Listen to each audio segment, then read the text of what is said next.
Madao Battalion. First thing you need to know is that if you want to upgrade them from okay-ish to great, you need to build them in a very specific way. Regardless of the build that you do, the unit control will stay the same. Let's start with the doctrines. The idea here is to get flat damage reduction values versus cavalry and infantry so that we no longer need to be dependable on the bottom veterancy line. In this way, the flat damage reduction from the doctrines outweighs basic defense values and reduced damage from cavalry veterancy nodes in the bottom veterancy line. This means we no longer need it and can concentrate on the damage nodes in the top veterancy line, so we can actually have some decent damage and be able to kill stuff while being tanky at the same time. In summary, you can be way more tanky with doctrines than you will ever be with the bottom veterancy line, but you can't compensate for low damage with doctrines alone.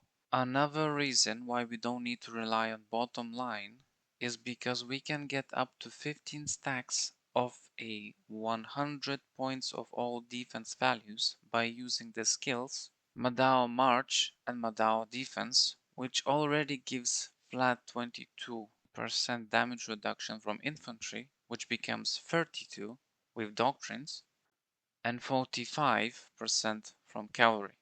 2 stacks is pretty much more than the entire bottom veterancy line, so instead of relying it, we can just manage our stacks. The idea is to reinforce the unit capabilities versus all types of units in general for maximum value, like intended as per unit design, instead of focusing only on the anti-cavalry part.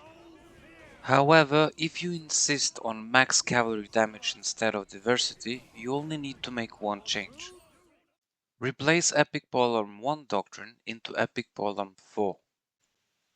Now then, there are 5 main types of combo choices depending on the engagement scenario and your target.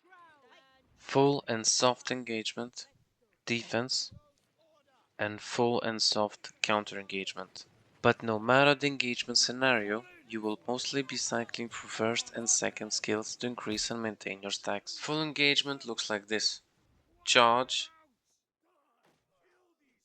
stab, brace.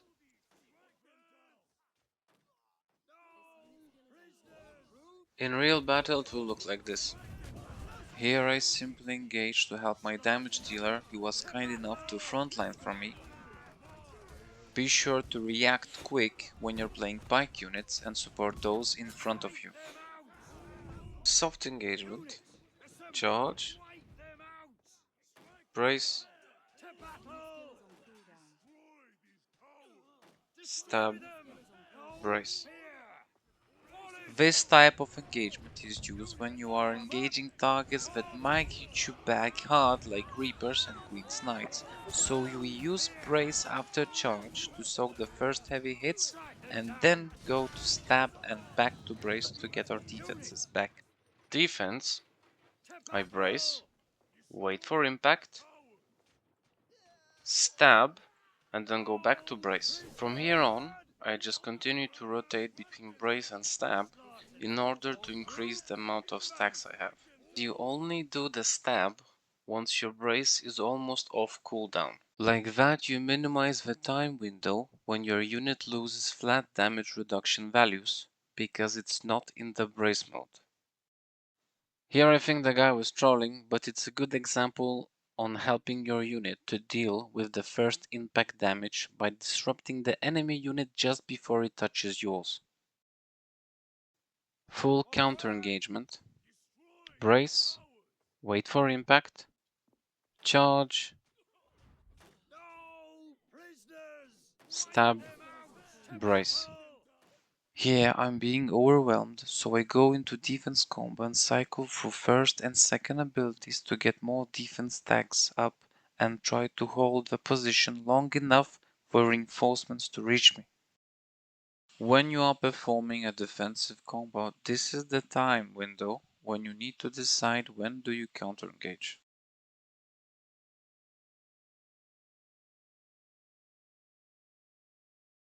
Once the allies are in place, I counter engage with charge, stab, and go back to brace, and start chasing the enemies with the second ability.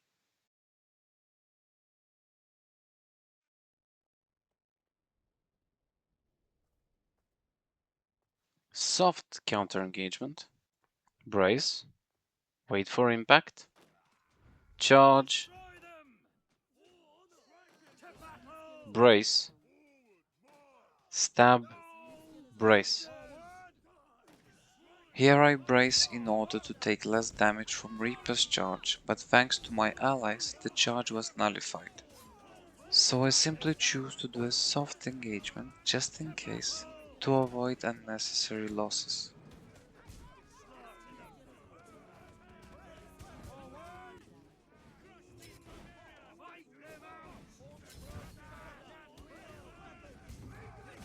A close resume in real battle will look like this. I go to support my ally since it's 1 versus 1, but turn around instead because there is a huge mass coming to us and we are not grouped up to repel it properly.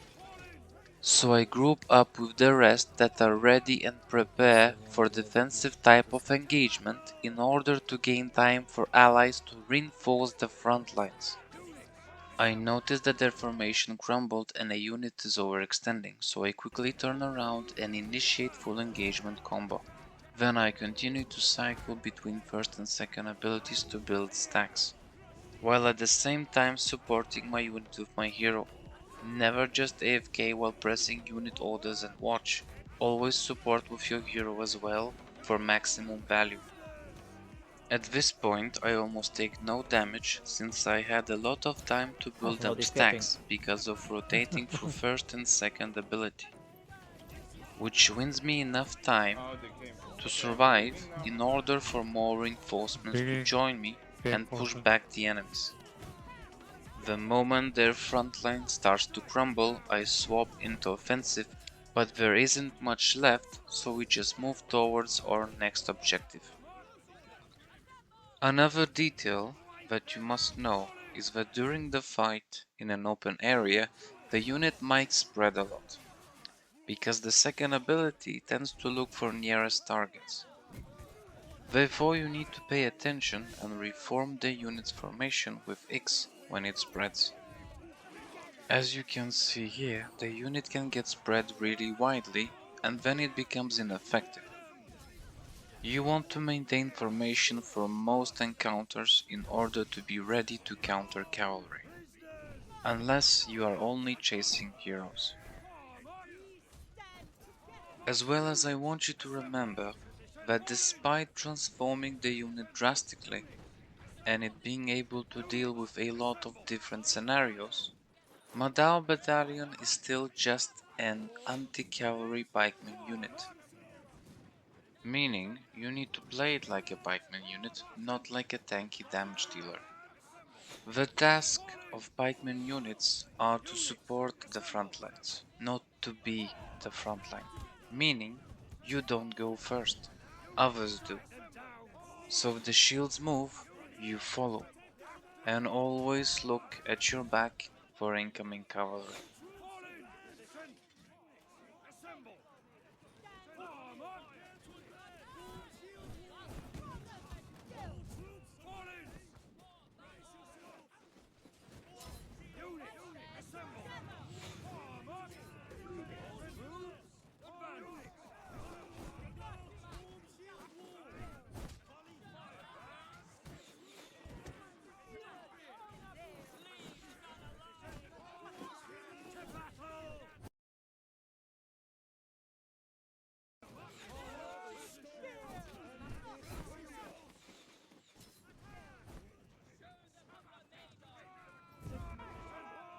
That was a nice push.